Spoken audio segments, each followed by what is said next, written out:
بسم الله الرحمن الرحيم. يا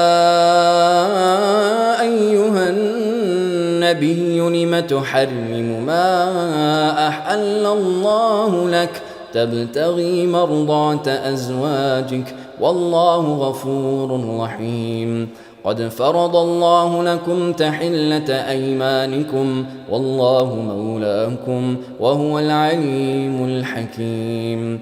وإذ أسر النبي إلى بعض أزواجه حديثا فلما نبأت به وأظهره الله عليه عرف بعضه وأعرض عن بعض.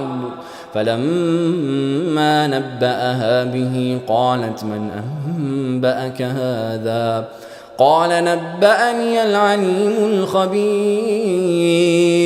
إن تتوبا إلى الله فقد صغت قلوبكما وإن تظاهرا عليه فإن الله هو مولاه وجبريل وصالح المؤمنين والملائكة بعد ذلك ظهير.